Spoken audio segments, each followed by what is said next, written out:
Mas será que existem alternativas melhores para quem quer investir em criptomoedas? Assunto para Priscila Yazbek, que já está em nossa redação da Globo News aqui em São Paulo. Priscila, boa noite. Bitcoin é a mais famosa, mas cada dia surge uma nova, são mais de 1.400 moedas. Do começo do programa até o final é capaz de já ter aparecido mais algumas. Conta pra gente, Priscila. Boa noite, Sam. Boa noite para todo mundo que está acompanhando Conta Corrente. Isso aí, Sam. A Bitcoin é a moeda mais falada, mas assim como ela, existem mais de 1.000 outras moedas digitais. O que acontece é que por trás das Bitcoins existe uma tecnologia, o blockchain, que deve revolucionar o mundo dos negócios. Para você ter uma ideia, tem sido reconhecido como a internet do dinheiro. Então, assim como a gente teve uma revolução que a internet causou no mundo das comunicações, a gente parece que está vivendo agora essa revolução no mundo do dinheiro. Então, tem centenas de projetos que estão sendo baseados nessa tecnologia do blockchain. Então você tem moedas virtuais, projetos que são só meios de pagamento, mas tem outros também que vão além, que rodam contratos super inteligentes e que tem um serviço prestado ali e que por isso eles têm uma moeda própria. O Safiri Félix, que daqui a pouco está aí no estúdio com vocês, ele tem uma analogia bem boa para explicar isso. Ele diz que é como se as moedas digitais fossem fichas em uma quermesse. É tipo uma moeda criada para funcionar ali naquele ecossistema. E o blockchain é como se fosse um grande arquivo que registra os dados de uma forma irreversível e que não tem uma pessoa, um governo, não tem ninguém que controla aquilo. Então, por isso, ele permite que os participantes troquem o valor entre si de forma livre, descentralizada, sem um controle e de qualquer parte do mundo. E hoje já são mais de 1.400 criptomoedas, como você disse. A Kodak, por exemplo, anunciou que vai criar uma plataforma para fotógrafos e agências usando o blockchain, que é a Kodak One. Os fotógrafos vão registrar os trabalhos nessa plataforma e os pagamentos vão ser feitos em Kodak Coins. Tem também uma moeda que foi criada a partir daqueles memes de cachorros, os dogs, que têm feições engraçadinhas, né? É a Dogecoin. Ela foi criada em 2014 por um fã desses memes. Ele falou que uma moeda inspirada nesses dogs seria um sucesso e não deu outra. Hoje ela já vale mais de 2 bilhões de dólares e está entre as criptomoedas mais negociadas. Volto com você. Priscila, esse assunto é muito interessante, mas uma dúvida que eu queria saber a sua opinião, depois eu vou perguntar para o Safiri que está aqui no estúdio, se muitas são similares no sentido do objetivo delas, por que os preços mudam tanto? É só especulação? Alguns estudos mostram que na Bitcoin, para cada 1.000 pessoas, só 3 dão algum uso que não especulativo à moeda. Pois é, então, a gente até conversou com o Safiri um pouco antes, hoje eu passei o dia conversando com ele sobre isso, e ele explicou assim, que tem toda uma parte que é especulativa, tem toda uma parte de pessoas assim que estão tentando ganhar dinheiro, compram Bitcoin e outras moedas para daí tentar ganhar com a valorização, mas tem toda essa parte de serviços que são prestados, que tem essa tecnologia do blockchain por trás. Então, acho que ele vai explicar um pouquinho melhor, mas assim, sim, tem especulação, mas também tem toda uma revolução que está acontecendo por causa dessas tecnologias. Priscila, uma boa noite para você, obrigado pela participação e até a próxima. Conforme prometido, a gente recebe aqui o Safiri Félix, que é especialista em bitcoins e em outras moedas virtuais. Safiri, obrigado pela sua participação aqui, pela presença, e começo perguntando. Essa questão que eu falei com a Priscila. Tá bom, o Bitcoin tem um uso, a tecnologia é muito interessante. Mas as outras são muito similares, pelo menos parte dessas 1.400. Como é que uma vale 14 mil dólares, que é mais ou menos o preço que estava hoje no início do dia do Bitcoin, e outra vale 200 dólares? Qual que é a explicação para isso? Primeiro, boa noite, Sami. A gente tem vários aspectos que a gente precisa avaliar para poder diferenciar uma moeda da outra, né? A princípio, todas parecem muito parecidas, e todas são inspiradas no mecanismo de funcionamento do Bitcoin, mas cada uma dessas moedas tem características únicas que tentam diferenciar elas em relação às demais, né? Muitos desses aspectos são extremamente técnicos, né? Acho que nem valeria a pena a gente fazer um esforço para explicar para a audiência. Está mais voltado para o pessoal voltado à tecnologia que fica avaliando e comparando os diferenciais dessas moedas, tentando avaliar basicamente duas coisas, né? O potencial que essa moeda ou que esse serviço tem para gerar efeito de rede, né, que é o que a gente chama uma das principais métricas para a utilização de qualquer tipo de produto ou serviço.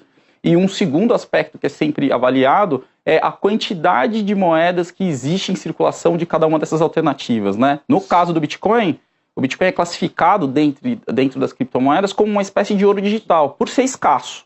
Algumas dessas outras moedas, elas não são escassas. Algumas delas têm quadrilhões de unidades em negociação. Sim, mas teoricamente, mas mesmo assim, quando você soma o volume total de moedas disponíveis, não dá o mesmo preço. Mas o blockchain, que é a tecnologia por trás do Bitcoin, ele é revolucionário, isso não tem dúvida. E cada moeda tem uma tecnologia parecida. Mas quando a gente olha o preço, por exemplo, se a gente pegar o começo da internet, a gente teve uma bolha de preços. Você teve o primeiro buscador, que fez sucesso no Brasil, foi o Alta Vista, o Yahoo, e essas empresas praticamente quebraram e foram compradas por um preço muito menor. Quando a gente pega telefone celular, um smartphone, a BlackBerry dominava o mercado, a Nokia também tinha uma boa participação, a Motorola foi inventora disso e não deu em nada, no sentido que não é a dona da maior parte do mercado, a Samsung e a Apple lideram. Por que a Bitcoin vai ter uma ascensão ou por que não vai ter? Como você vê? Qual a moeda, na sua opinião, que vai ser a bola da vez, pelo menos nesse ano de 2018? Tá. O Bitcoin ele tem uma vantagem que é o pioneirismo, né? Então ele conseguiu gerar uma massa de usuários, né, e um número de interessados, tanto em usos especulativos quanto em aplicações práticas, que sustentam o valor que está por trás dele. Tá? Sim, sim. Mas hoje a gente está falando de Bitcoin no Brasil, por exemplo, já é um fenômeno social, né? A gente já tem estatísticas que apontam que a gente tem hoje o dobro de investidores em Bitcoin no Brasil do que a gente tem na Bolsa de Valores, por exemplo. Tem uma base muito grande, é um dos indícios de bolha. Assim, na economia, não dá para saber que é uma bolha até ela se estourar. Mas um dos indícios, toda a bolha tem uma euforia. Sim. E muita gente olhando. Uhum. Como saber, então? Você que estuda isso, você diria que é bolha ou não na relação do Bitcoin? Qual que seria o melhor investimento dentre as opções de moedas digitais? Tá, primeiro a gente precisa fazer um esclarecimento que é recomendar que as pessoas não invistam em criptomoedas um valor que faça falta para elas no curto espaço de tempo, né? É sim um investimento extremamente especulativo e eu concordo com você que a gente pode estar vivendo um momento de bolha dentro do mercado de criptomoedas como um todo, mas a minha avaliação é que essa bolha não está no Bitcoin. Tem vários outros projetos que são muito menos consistentes, muito menos maduros e que, na minha avaliação, tem um preço que está fora do lugar em relação ao que eles já conseguem fazer hoje. O Bitcoin e o Ethereum e algumas outras moedas têm um valor um pouco mais consistente, porque já tem aplicação. A gente recebeu uma pergunta aqui do Paulo Roberto Madeira, que é do balneário de Camboriú, de Santa Catarina, e ele pergunta de onde vem o rendimento dessas moedas digitais. Não existe rendimento. O que existe é oscilação de preço, né? Então você tem a oportunidade de comprar num determinado patamar de preço e revender isso depois por um valor mais caro. Mas quando a gente fala, por exemplo, como dar preço numa ação? Você olha os dividendos, os lucros futuros. Como você dá preço num imóvel? Você pode olhar, por exemplo, o fluxo de aluguéis futuros.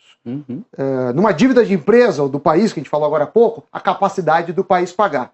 Como você dá o preço quando você faz a conta, isso está caro ou barato, uma moeda virtual? A gente pode medir essencialmente o nível de desconfiança dos investidores em relação aos investimentos tradicionais, né? A gente passou aqui o primeiro bloco discutindo isso, né? Os impactos que a queda do rating no Brasil vai ter na economia local. Então o que a gente tem observado como um movimento global? O mundo todo, as instituições tradicionais nunca tiveram em tanto descrédito, né? Então hoje você tem uma massa grande de pessoas que prefere e que confia muito mais na tecnologia e na consistência desses softwares que estão sendo construídos em torno disso, do que numa instituição que está já está no seu pior momento do ponto de vista de credibilidade. Eu comentei agora há pouco com a Priscila que tem um estudo de Stanford que mostra que quase todo mundo não compra o Bitcoin para usar. Assim, não é que tem um uso. Compra na esperança de ela valer mais. Isso não é perigoso? Assim, porque assim, ninguém está usando, mas todo mundo acha que vai valer mais. Aí fere um pouco isso, porque você está só numa crença, ainda não é uma realidade.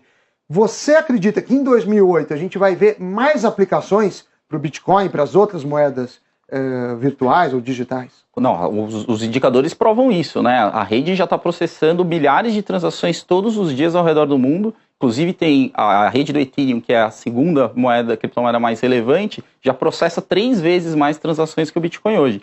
Então, do ponto de vista de utilização e desenvolvimento de novos casos de uso, isso está acontecendo. A gente tem boa parte dos desenvolvedores de software mais talentosos do mundo dedicados nessa indústria, né? Então isso é um sinal de que quando você une capital com talento, coisas interessantes tendem a surgir daí. Vale a reflexão, obrigado pela participação, até a próxima.